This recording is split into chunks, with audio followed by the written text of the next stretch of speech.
비하인드 투자 스토리로 투자의 해법을 찾아봅니다. 스타트업 새내기들의 투자 공식 투자회전. 안녕하세요. 저는 김정은입니다. 오늘도 저희 투자회전 시작해 볼 건데요. 오늘 좋은 말씀 해주시기 위해서 한국사회투자의 이태규 팀장님 모셨습니다. 어서 오세요. 네, 안녕하세요. 저는 한국사회투자에서 ESG 투자팀과 기금운용팀을 맡고 있는 이태규 팀장이라고 합니다.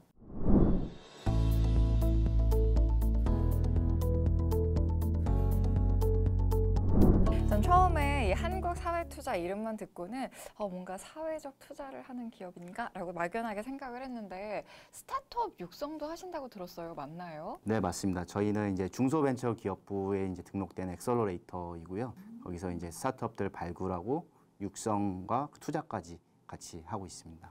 자, 그러면 저희 투자회전 공식 질문 먼저 드리고 시작을 해보도록 하겠습니다. 스타트업 투자 받고 싶다면? 솔직하게 이야기하라. 본인들이 가진 강점들만 좀 주로 어필을 하시고 어떤 게 필요한지, 부족한 게 무엇인지 공유하지 않으시는 분들이 좀 많으신 거죠. 근데 좀 궁금한 게 저희도 보통 이제 면접을 보면 이력서나 이런 거 할 때 단점을 물어보면 단점이라고 얘기하지 않고 장점 같은 단점 막 이렇게 얘기하기도 하잖아요.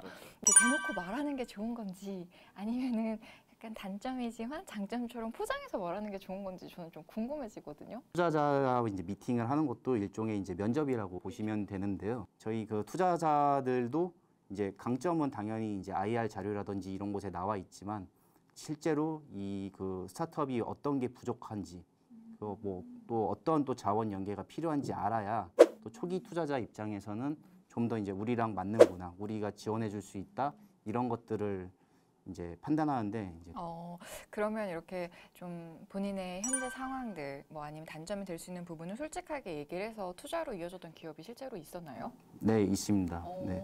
내용을 좀 간단하게 얘기를 해주신다면? 그 공공 데이터를 이제 플랫폼화해서 이제 제공하는 스타트업이 있는데요.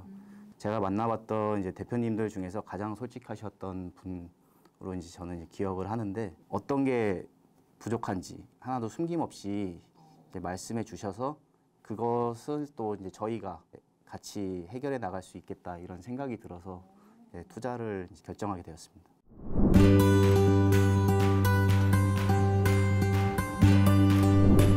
자, 근데 아무래도 이제 좀 스타트업 대표님들 많이 만나다 보면은 투자가 성공적으로 유치되는 케이스는 당연히 베스트인데 안 되는 케이스가 훨씬 더 많을 거 아니에요. 그렇죠. 네, 보면서 이런 케이스는 좀 아닌데 그래서 안타까웠던 뭐 이런 경우 있었을까요?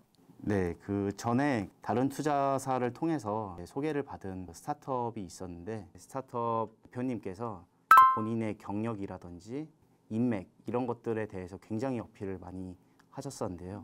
그에 비해서 이제 IR 자료라든지 사업성 이런 부분에 있어서는 좀 부족했던 부분이 있어서 투자까지 이어지지는 않았습니다.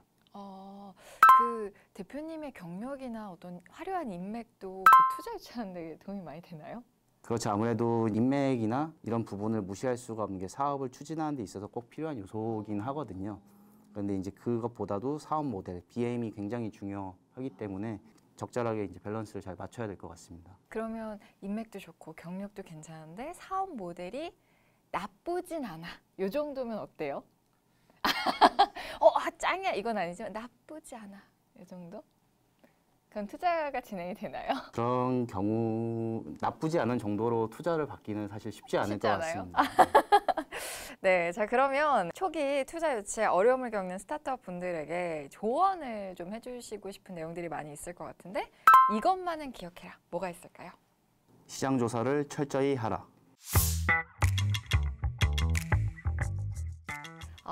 시장 조사요.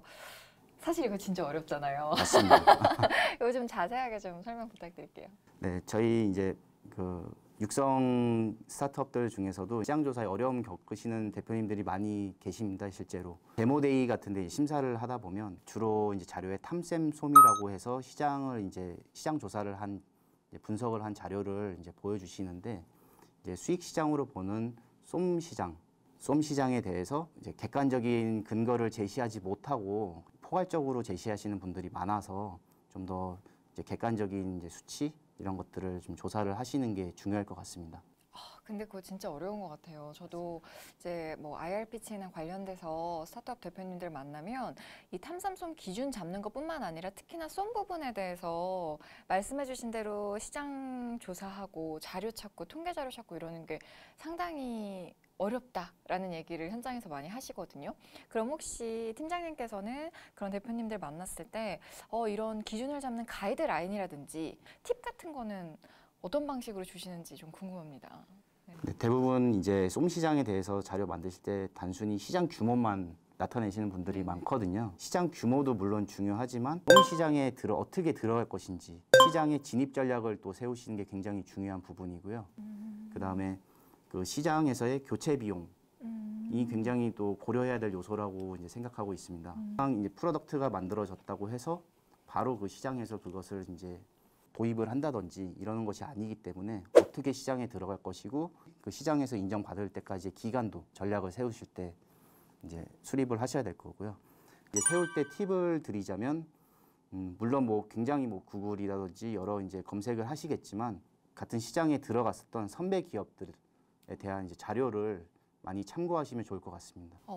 아주 좋은 꿀팁인 것 같아요. 선배 기업이나 이렇게 네. 좀 앞서 나간 분들은 어떤 방식으로 시장 조사나 규모를 이제 파악하고 있는지 이런 네. 것들을 좀 선례를 보면 아무래도 우리 기업도 이렇게 좀 만들어가기 훨씬 쉽지 않을까라는 생각이 드네요.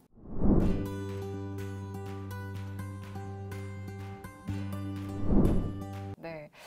오늘도 정말 많이 배웠다라는 생각이 드는데요. 다음 주에 계속 같이 좀 비하인드 스토리 더 들어볼 수 있을까요? 네, 알겠습니다. 네, 감사합니다. 저희는 다음 주에 다시 오겠습니다.